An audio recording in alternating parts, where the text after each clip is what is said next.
Hey, Caleb here, NAB 2016, here with Atomos, and I'm talking with Tony Trent.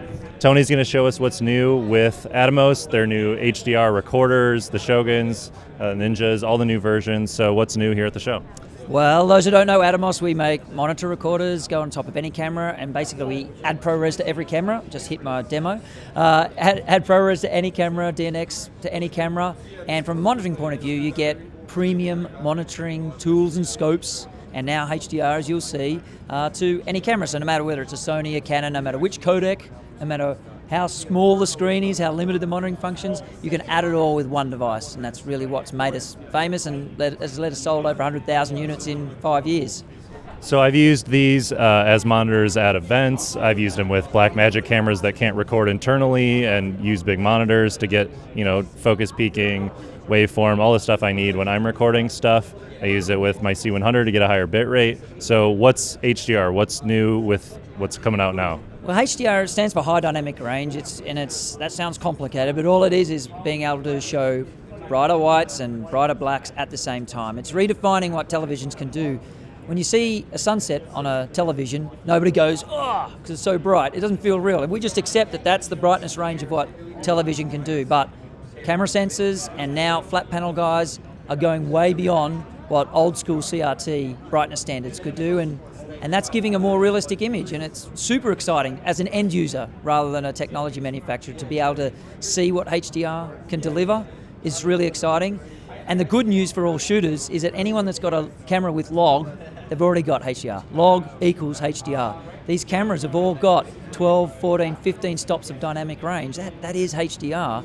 The limitation so far has been with the LCDs, with the panels and the monitors that looking at. They've had to take 14 stops of dynamic range and squeeze it, fit it into a 6-stop dynamic range environment, which is the LCD. And that's why they've bent it. They've created these log curves to fit all that information into a 6-stop. And this is what you end up with. You end up with this washed out log image that everyone knows, which if you're watching that as a director or something, you would say that looks terrible. And for startup film guys, talking with seasoned experts like Den Lenny and that about the questions they get, it's all about how to shoot log, because log's bloody confusing. Yeah, and the biggest thing that happens with people I talk to is they want to shoot in log, they go shoot in log, and they don't know what they're looking at because they can't see what it's going to look like after they grade it. So you can just flip a switch now. That's it. And see it live, and that's the biggest thing. Exactly. Instead of having to use, go on forums and look up, for this log it has to, in this 18% grey card, it's going to be this particular IRE, and then I change logs and it's this, it's all maths. Yeah. You just be able to turn HDR on and see what the final post-production HDR is going to look like on your screen, so you make no mistakes when it comes to setting exposure. Because you look at something like this, a washed out image, the temptation would be to pull back the exposure to get it looking somewhat right. But then you can see on your waveform, you can see it, all that great dynamic range that the sensor can do, you're limiting. So when you get into post or you give it to someone in post, they've just lost that forever, and they could have had all the detail and highlights if they had have exposed better. So what we can do now on the Atomos product is activate HDR. So what you would do is go in here, we're going to activate HDR. I'll take it all the way down to normal Rec 709. So this is what normal SDR would look like on your log. I've selected my camera brand. I could scroll through each of those. I could go tell it that it's an ARRI, that it's a JVC, that it's a RED, come back to PQ in a second. Sony, Canon, or Panasonic, tell it what log curve you're looking at and what color space. And now, if we watch this, you probably have to do a close-up, but if you watch this line on the waveform, as I move from SDR to HDR, we're moving the clipping point up the log curve. So that's how much dynamic range you've got in this scene. For another scene, it might be lower on the waveform, and you do the slider so that what you're looking at in reality is what you're seeing on the monitor.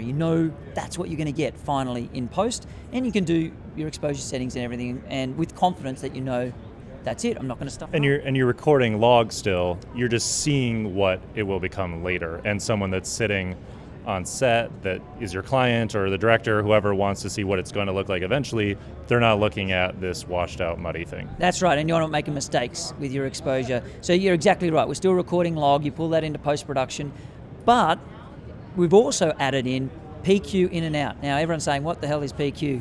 So PQ in all standards, Rec 709, you always had a brightness standard and you had a color standard. Mm-hmm. So you'll hear terms floating around like BT 2020 and P3.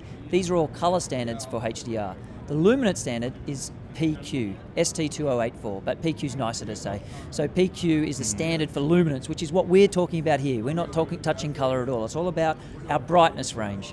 So what you can do with our monitors is take a PQ out or feed a PQ in. So PQ out lets you hook up to the HDR flat screens coming through later in the year, so big screen HDR on set. But PQ in is really exciting. I showed you before, if we toggle through and tell the unit that you're receiving a PQ signal, you can use this out of your NLE into this and grade for true HDR on the Shogun. So you don't have to buy a $30,000, 2,000 nit Dolby or Sony screen. You can monitor with confidence on a calibrated Shogun Flame unit in perfect HDR. So you can run like an HDMI from a computer, from your MacBook, from whatever, into this color grade on this because this has more range and better color control than whatever monitor you're on has. Yep, exactly right. You just have to make sure that the output is doing it on whether it's a Mac or a PC or whatever.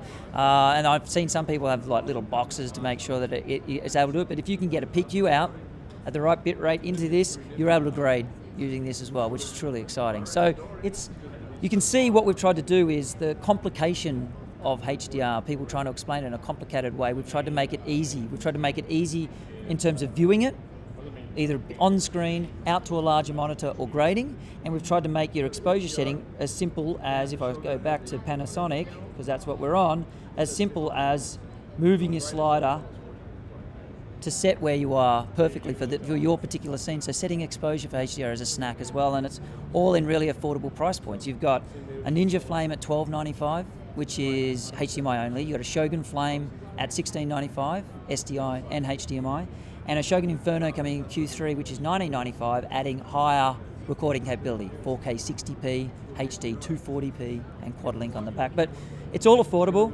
and even for startup filmmakers and stuff like that, we've got our Ninja range, so $4.95, or if you've already owned a Ninja blade, Samurai blade, an old Shogun or an old Ninja Assassin, we're going to give people in mid-May a free update to Atom HDR so that you can at least preview what you're seeing. You won't have the PQ in, you won't have the PQ out. It's going to be 8-bit monitor, and it's going to be 8-bit and a 400 nit brightness, whereas this is a 1500 nit. So there's still advantages to go to this, but for those just dabbling or like trying to make sense of log, it gives you a free update on those products to let you see what HDR is going to look like. Yeah. So if you're starting out and you have a camera and you're thinking, oh, I need a new camera, I need the latest technology, get a monitor, get a recorder, start shooting in log. You'll get more out of your camera. You'll get higher bit rates. You'll get more exposure range and everything. And definitely check out Atomos. So thanks so much for chatting with me. Thanks very much.